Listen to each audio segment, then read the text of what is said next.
We talk football SA. MTN 8 SA, Orlando Pirates 2, Durban City 1. My brother, your name, what can you say about the game? Kama nguNkululeko Sibongo ngakasho igame mase ngikhuluma iqiniso nje kuphela first half ayengijabusanga ngicamba mangifana nale ya last week siwine kodwa ngingajabula ibhola le kade badlala ngakhona ngingajabula okay second half bazamile amajiko ukuphakamisa kancane okay extra time badlalile bona iqiniso nje kuphela okay singakhala ngamagama abantu ukuthi sibona abantu kodwa kuya ngami ngicanga ukuthi Pirates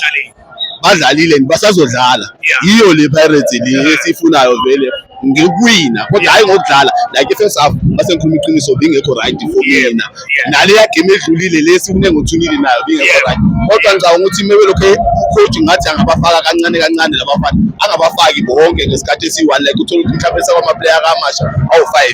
so at least ingcono mefake 2 noma afake 1 at least bajwayele nabo ukudlala ngoba phela badlalela team enkulu abadlalela team encane so there's nanomsindo futhi ground ihlale igcwele bayathuka nanokuthuka yabo at least mengafaka 1 noma afake 2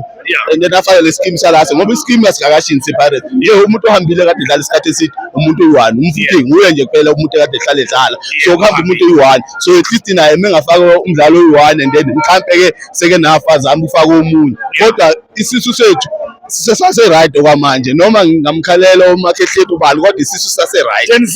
o right uDenison mase sikhuluma iqiniso udlala kahle kodwa nje bengicela ucoach at least afake 1 noma 2 angafaka abadlali abaningi yabonga mfethu siyayithatha kodwa nayo We talk football SA. siyayithatha kodwa nayo We talk football SA. yebo siyayithatha We will be there to talk football. yeah what I siyithatha was fine siyayithatha Congratulations in yabonga sharp